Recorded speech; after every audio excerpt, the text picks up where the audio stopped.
The Muslim country that rejected radical Islam. Let's go back. I'll see what this is. So somebody responded, "What a racist channel." And then the people who ran the channel pinned the comment. Okay, all right, let's see this. How do they deal with Islam? And yeah, big surprise. And also it makes sense that the Muslim countries, at least some of them, are going to be able to understand this because they deal with it more. They know more about it. I think that a lot of people here in the West don't want to deal with it. Anyway, let's see what this says.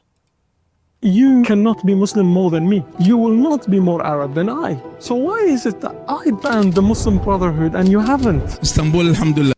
Man. Now in our hands. Rome one day will be in our hands. And every house and every tent will have a Muslim in it. Why is it the fact that Islamic relief is banned in UAE and it's banned in Mecca, but is allowed in Paris and in London? This is a very good question. Why is it that this extremism, religious extremism, is being allowed in these Western countries, but it's not allowed in the countries where the religion is the dominant force? So yeah, there's a lot of questions to be asked. More British citizens travel. I think people are afraid of criticizing Islam because they don't want to be seen as racist. I think that it's completely, this problem is completely self-inflicted because of, the politics of it. I think that's really what it is. To the Islamic State to fight in its ranks, then joined the British Armed Forces. We are coming and we will destroy you. The problem is not with the freedom of speech. Shut up. The problem is that there is an evil inside your society now using that. Bro, these are the guys that are from the Middle East saying this? No fucking wonder they're not taking the migrants. I think this explains a lot, right? Because a lot of people wonder, like, well, why do these other countries not take them? Well, there you go.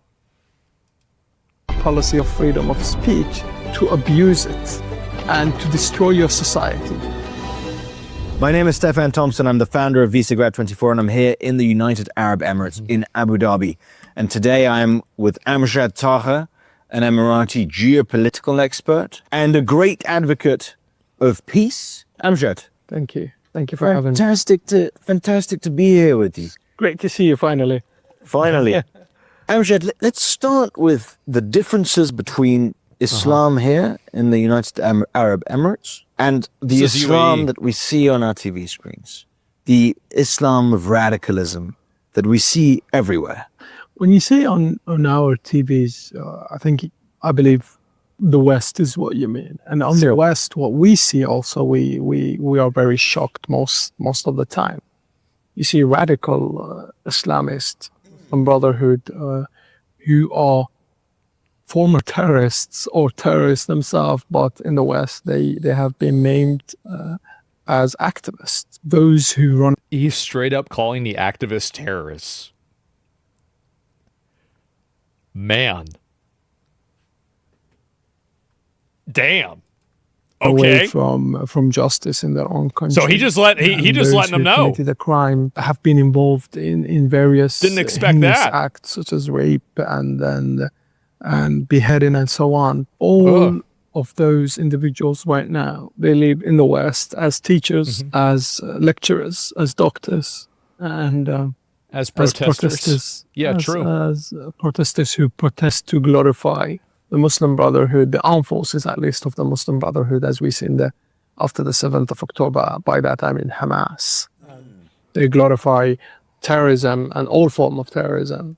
I think they do not respect the rules and the regulation of the countries that they say they went there and they had refugee status there. See, this is what I find to be so funny about this, is that this is the same stuff that if somebody like me said this, people would say that it's like racist or Islamophobic, but the people that are actually from these Islamic countries, that's their fucking policy. And as they get the citizenship, they start recruiting the citizens of the West to become hostages of the Islamist propaganda all the way in the Middle East, which their parents ran away from them and they went to the West and they became a citizen. However, this new generation of theirs, they start becoming the recruiters of those Islamists in the Middle East, and they're right now at a stage of making more lone wolves. And we saw that lone wolves policy of ISIS. A lot of those extremists who some were European went all the way and became members of ISIS in Iraq and Syria. They actually were members of the Green Lane Mosque, for example, or in Birmingham in UK, in Small Heath, or in Sheffield. So he's basically saying that the amount of tolerance that the Western countries show to a lot of this extremist religion and extremist Islam is way higher than even the Islamic countries show to it.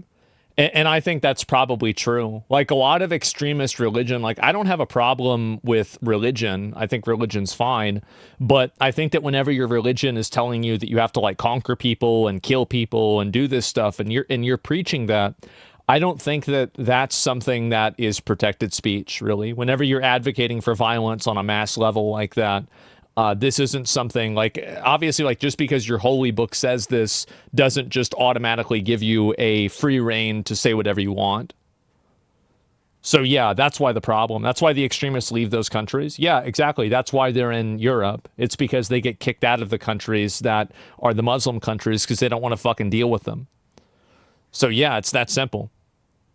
It's not religion anymore. It starts becoming a cult. The UAE don't allow any extremism. Well, do you know why? It's because look at, like, listen to this guy talk. This guy probably has a blood pressure of like 90. He's never, like, this guy's probably hasn't been stressed out in 3 years. They don't want to deal with this shit. Fuck no.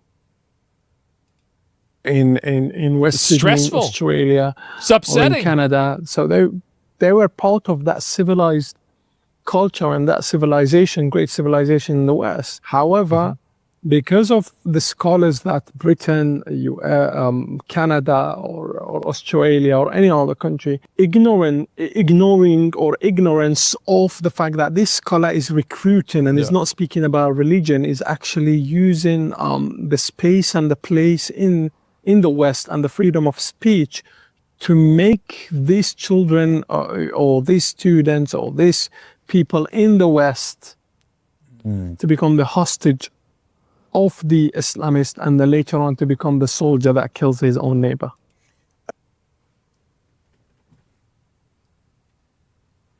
Wow. God damn. Bro, what the like, okay. Yeah, write that down. Yeah, exactly. I saw a really shocking statistic speaking about Westerners who joined ISIS. More British citizens traveled to the Islamic State to fight in its ranks than joined the British Armed Forces. Yeah, what the fuck is going on? Oh my God. Numbers are huge. We're speaking about more than 7,000, I think. Some of the Western who at least hold European passport. Not even surprised. Why do you think Islamism is finding such fertile soil? Because it can't be criticized. In Europe? Two things. Well, various things, to be honest, not the two things. But the first thing is the fact that there is they abuse the freedom of speech. So what they do, they use the freedom of speech to justify anti-Semitism, for example. And they turn the anti-Semitism to become an opinion rather than a crime. Sure. So that space of freedom, but the fact that Europeans or the West need to understand these Islamists right now, they know the error. They know this problem that you're having. Yes, it's not, the problem is not with the freedom of speech. The problem is that there is an evil inside your society now, is becoming a member of your society, using that policy of freedom of speech to abuse it and to destroy your society, to destroy your universities. At one point, universities such as Harvard University, Oxford University, and those prestigious universities, people in the Remember what I was saying about people co-opting your values just for completely self-serving means, and they don't actually care about them? It's so obvious this shit's happening. It's so fucking obvious. And the West, they want to become a member of, or they want to study or teach there. Right now, when I remember Harvard University, I remember protests where Jewish students get persecuted, Nope. be swore at, be insulted. Ugh. It's a place, as much as I see from the images recently, for riots, for people insulting each other. Yeah, I mean, these universities are becoming PvP servers. They are. Like, you look at some of the people that are talking and acting this way, they're just insane. And I think that them not clamping down on it just makes it worse. And I think that this is one thing that, I mean, I wouldn't want to live under Sharia law. I wouldn't want to live under the UAE's laws, but there are a lot of things that other cultures do and like aspects of their behavior that I think is more effective than what we do. And I think that they see this stuff a lot more for what it is, and they don't allow themselves to be emotionally manipulated in the same way, and they just immediately take action on it, and they don't play into the game of intellectual dishonesty that I think a lot of these people try to create. Teachers get attacked or having a different perspective or opinion. People fighting, people with masks covering their faces with flags of terrorists, Hamas, Hezbollah, and all this. So I still cannot believe that Hassan thought that fucking flag was good. Oh my god, it just looked like a mustard label, man. It did. It looked like it's a mustard label. Like, I'm sorry, like the Saudi Arabian flag, for example, goes so much harder than that. Looked like off-brand mustard. Yeah, it's exactly. Turn the place of education and knowledge to a war zone.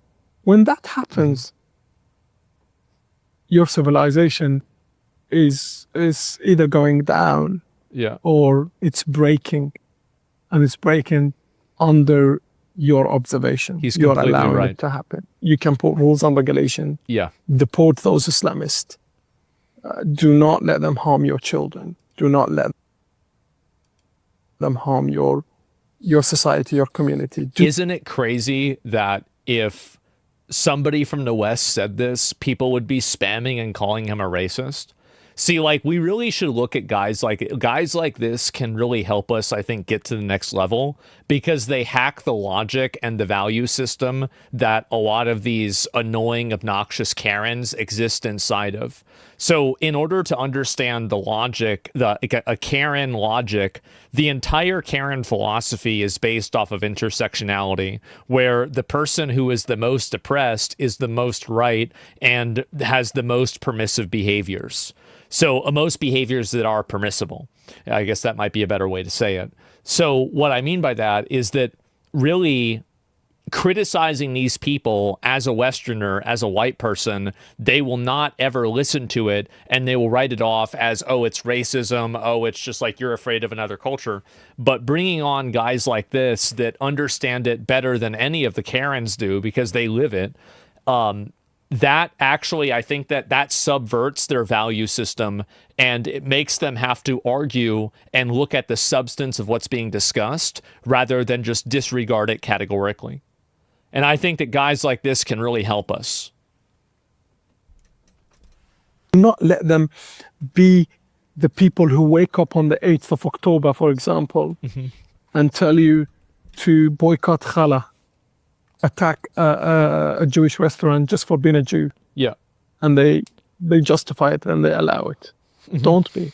This is your country. This is your civilization. Yeah, I think that this is a pretty big distinction that he's making, is that I feel like it's very easy to criticize Israel. And I think it's easy in a way that, like, socially it's easy. And also because, there are things that Israel does that I find problematic, like involvement in U.S. politics, the way they've treated Gazans, et cetera, right? But there's a very big difference. And I don't know if you guys have noticed this as well, but I've been seeing a lot of people that have basically gone the extra mile, and they've created a collective guilt for all Jewish people because of Israel's actions. And I think this has become very common. And I think this is really the third time this has happened in a lot of our lifetimes, right? The first time that it happened was with 9/11, and all Arabs and Middle Eastern people had a collective guilt assigned to them because of 9/11.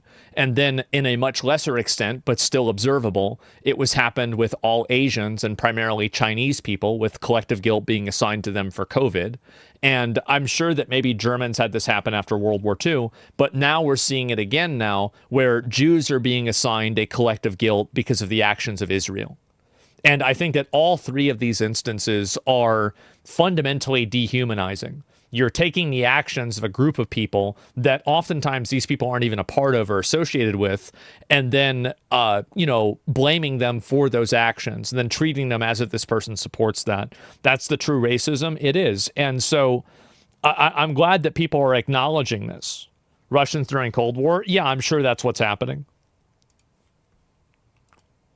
You pointed out deportations, which I obviously couldn't agree more with. Yeah. However, one of the structural problems that we have in Europe is you're run by a bunch of emotional Karens that care more about optics and feelings than facts and logic. That's the big problem. That is the fundamental problem. Get rid of that problem, every other problem goes away. Keep that problem, every other problem gets worse. In Western Europe. That's it. It's identity all the data politics. that I've seen points to the fact that absolutely is. second and third generation migrants are much more likely to be radicals than first generation migrants, which means that if we're talking about France, many of the migrants are obviously from the Maghreb region, Tunisia, Algeria, Morocco. I think that goes to serve as evidence of the fact that the integration and cultural integration isn't working. Because why is it that these kids and these grandkids of these people who have fled these countries turn into the same oppressors that their parents and their grandparents were running away from? I think the reason why is that they go to these foreign countries, they're isolated, they're not integrated and assimilated into the society and into the culture, and as a result of that, they over time become more radicalized and find any degree of, solidarity with a religion or anything like that as comforting, and they're looking for a place to go. They're looking for somebody that accepts them. And unfortunately, maybe ISIS or one of these terrorist organizations accepts them in a way that they haven't felt like from their own country. They refuse to integrate. This goes both ways. I understand that, but whenever you're talking about second and third generations, these people were born in a way integrated. And I know it's not the same, but it's similar. My point is that they're going to school, and I don't think that they're being integrated into the culture in a way that's effective. It's very clearly and obviously not effective. That's why it's happening. Same thing. I think basically, so the same thing happens with every race and every group of people has a problematic group of them that is primarily consistent of young men that are disaffected by society. It doesn't matter whether it's gangs, whether it's the KKK, whether it's some weird white supremacist organization, whether it's, a radical Islamic organization. It's really all the same. And so incels, yeah, exactly. Incels are a good example of this too. It's all coming, these are all branches from the same tree. Antifa, yeah, that's another one. Because, and again, this is primarily because of young men that aren't able to find a place in society. And I think that the reason why it's happening a lot in Europe is because they're not properly integrated and assimilated into the culture. In the UK, many come from Pakistan, Somalia. Which in my opinion, is irresponsible migration. It's irresponsible immigration. And it causes more harm than good. Second and third generation is more likely to be radicalized, and they are already citizens. Now, how do you deal with a radicalized second or third generation migrant? That's a great question. That you cannot deport because he is a citizen of your country. They put him in jail. Yeah, with those you change the rules and the regulation when it comes to radicalization. Just change the rules. Yeah, duh. For example, one great example of this is the fact that why did they become radical? I would say there's many reasons. One of which is they do have their own, they start separating themselves from the rest of the country and the rest of the.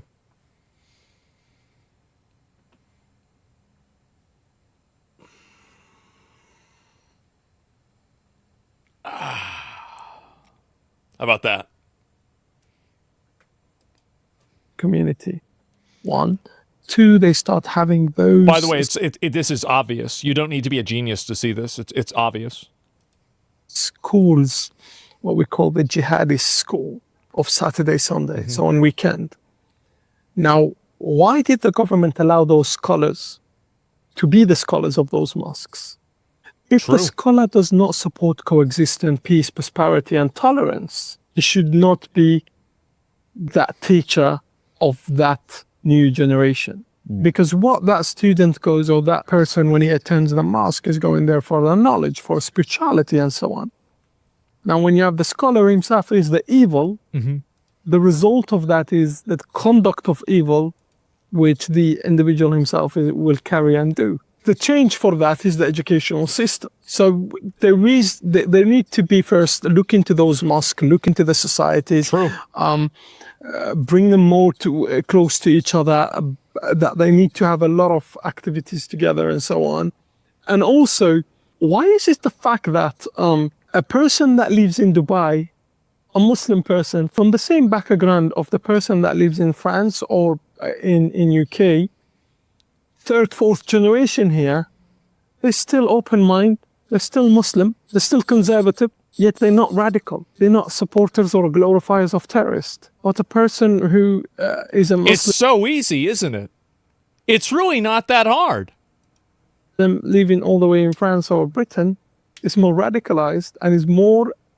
there is more likely that he's going to become a member of the ISIS or a Muslim Brotherhood terrorist organization. It's the fact that the West, up to this point, the media is justifying the existence of, for example, Islamic Relief as a charity organization in UK or in the West. Why? It's not a charity organization. It's a foundation or an organization that steals the money from the West, the pockets of the people who are willing to help. Yet it takes that money and it gives it to organizations, terrorist organizations in the Middle East. He just says it. Under the name of a school and hospitals. Well, those schools are run by actual Islamist terrorists who fund and support even Hamas. You cannot be Muslim more than me. You will not be more Arab than I. So why is it that I banned the Muslim Brotherhood and you haven't? Why is it the fact that Islamic Relief is banned in UAE and is banned in Mecca, but is allowed in Paris and in London? So there is a lot of questions to be asked. Yeah, I think there's many more questions that we will explore in a follow-up to this. This has been a very good warm-up session. Thank you for an upcoming series of videos with Amjad. Amjad, thank you so much. Absolutely, unfathomably, I could not even imagine that it would be this fucking based. This is such a great fucking video. Let me link it to you guys. And there's also a follow-up video that I want to show you guys. We've seen this video before. Yeah, ViceGrad, they run a Twitter account that's pretty popular that I follow as well. And I think they're great. Amjad W, yeah. And I think that we really need to go and elevate guys like this, because I think that's the only way that you can hack into the logic system that the people that are running cover for terrorism can't fight back against by just saying it's racist or something like that. It's because these people are part of that same group. And that's really, again, you have to use their strategies against them, right? And so listen to this. Let me see if I can find... Yeah, this is it.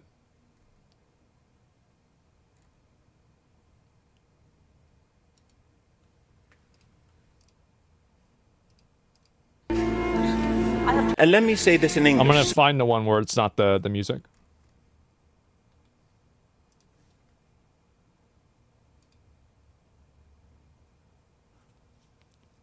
This was in 2016? Yeah.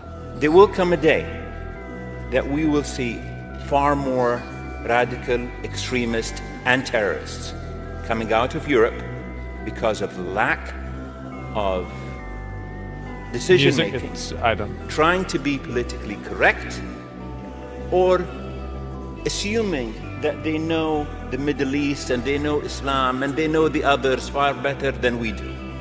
And I'm sorry, but that's pure ignorance. Man. How is it that they have figured this shit out? And actually, it's obvious how they've figured it out. It's because they've lived it. It's their lives. They know the Quran better than we do because they've read it. They've grown up reading it. So they know what these problems are. They know who these guys are. They know the Islamic rule. They know who's getting what and everything exactly. And so, yeah, their neighbors, exactly. Yeah, it's their history, of course, man. And I this is crazy for me to see that so many of these guys can figure this shit out, but for some reason, we're not able to here in the West. It's insane. They played these games before. Yeah, exactly. Like, yeah, they have. It's a lot more serious than people think. It's a religion based on principles of cults. Well, what I'm saying is that, like, there are ways, obviously, that these guys have to reduce the negative effects of that. And I think that being able to acknowledge that is really important. And if you're not able to do that, you're going to be having a lot of trouble.